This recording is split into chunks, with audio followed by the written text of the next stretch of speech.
விஜய் சேதுபதி தன்னை மாசாக உணர்வதாக நினைத்து ஒரு பெண் ஒரு பையனுடைய வாழ்க்கையை அழிச்சிருக்கார். நான் முதல்ல ஒரு புகைப்படம் காட்டினேன்ல, அது என்ன மாதிரியான பாதிப்பு, அது என்ன மாதிரியான வழியை கொடுத்துருக்கோம்.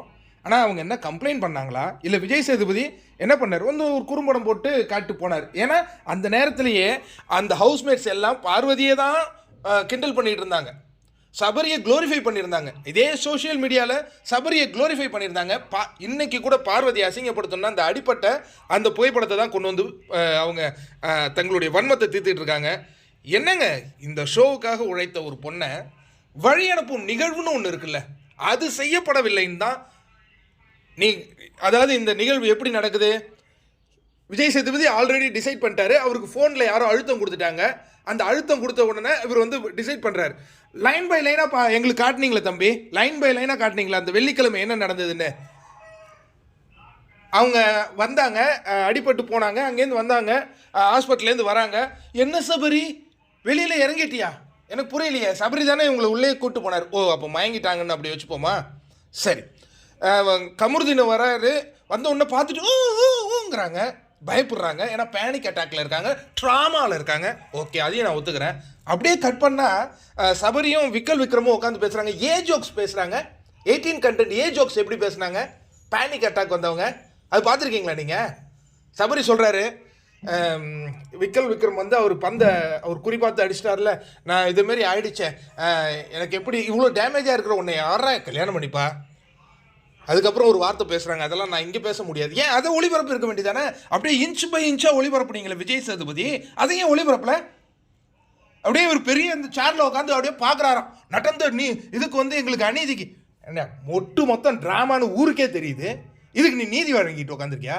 சரி, டிசைட் பண்ணல ரெட் கார்டு கொடுக்கணுன்னு, வந்து ரெட் கார்டு கொடுத்துட்டு போக வேண்டியதானே. என்ன விசாரணை?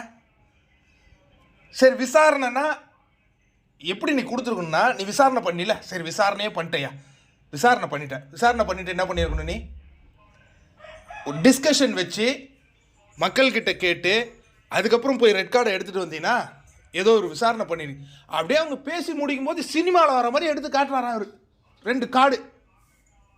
இந்த 2 கார்டு காட்டிட்டு நீ நீதியை நிலைநாட்டிட்ட.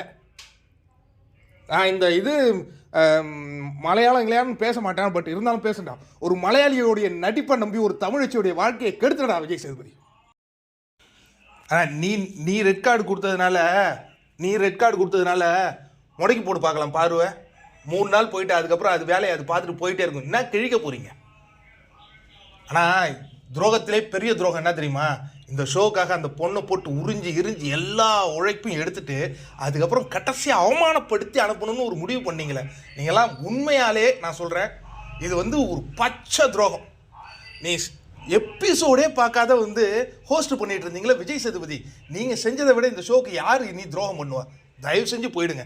24 மணி நேரம் அவன் பார்த்துக்கிட்டு இருந்த ஷோவை வந்து ஒவ்வொரு முறையும் வெள்ளிக்கிழமை பார்த்து தீர்ப்பு சொல்கிறீங்க. நீங்கள் அந்த தீர்ப்பு சொன்னீங்களையா, நாங்களே சொன்னோம் அனுப்பிடுங்க, அது தெரிஞ்சது. அது நான் சொல்கிறது போல் நாங்கள் தமிழ்நாட்டு மக்கள் எங்களுக்கு அது பதட்டமாகவே இருந்தது. வந்து நீ கூட சொல்லியிருக்க தேவை, அவங்கள வந்து வெளியே அனுப்பணும் அப்படின்னு சொல்லிட்டு கூட போயிருக்கலாம். இதுக்கு என்னையா நிற்க வச்சு அவமானப்படுத்தி அசிங்கப்படுத்தி, என்னது இந்த பிரச்சனை ஆரம்பித்தது பிக் பாஸ் தானே?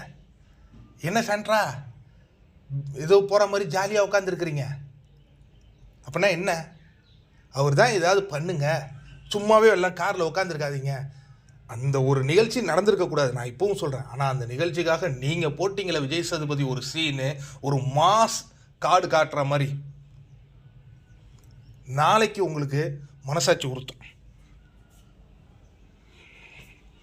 இது எப்படி இந்த ஒரு இன்சிடென்ட்டுக்கு அப்படியே இருக்கிற எல்லா விஐபிகளும் பொண்ணு வந்து போஸ்டிங் போட்டிங்க? நீங்களாம் பிக் பாஸ் பார்த்தீங்களா? டே, திடீர்னு பிக் பாஸ் ரிவ்யூவர் எல்லாம் ஆகிட்டாங்க. நாங்கள் 90 நாள் பார்த்துட்டு இருந்தோம், நாங்கள் பைத்தியக்காரனுங்க. 90 நாள் 24/7 320 ப்ரோமோ பார்த்தா நாங்கள் பைத்தியக்காரனுங்க. திடீர்னு பிக் பாஸ் ரிவ்யூ, எங்களுக்கு வேண்டும் நீதி நீதி கிடச்சிச்சு, கொண்டு போய் ஒட்டி வச்சிங்க. ஒரு ஷோவாக பார்க்க தெரியாமல் அதை எமோஷ்னல் பாண்ட் ஆக்கி, அதை எமோஷ்னல் கனெக்ட் ஆக்கி, நீதி வேண்டும் யாருக்குடா நீதி கேட்டீங்க? சாண்ட்ராவுக்கா? இப்போ எங்கடா கொண்டு போய் வச்சுப்பீங்க? அந்த பொண்ணு அவ்வளோ நடிச்சிருக்குது, இப்போ எங்கே கொண்டு போய் வச்சுப்பீங்க உங்கள் மூஞ்சை? அதான் எமோஷ்னலாகவே இருங்க, உங்களை திருத்த முடியாது.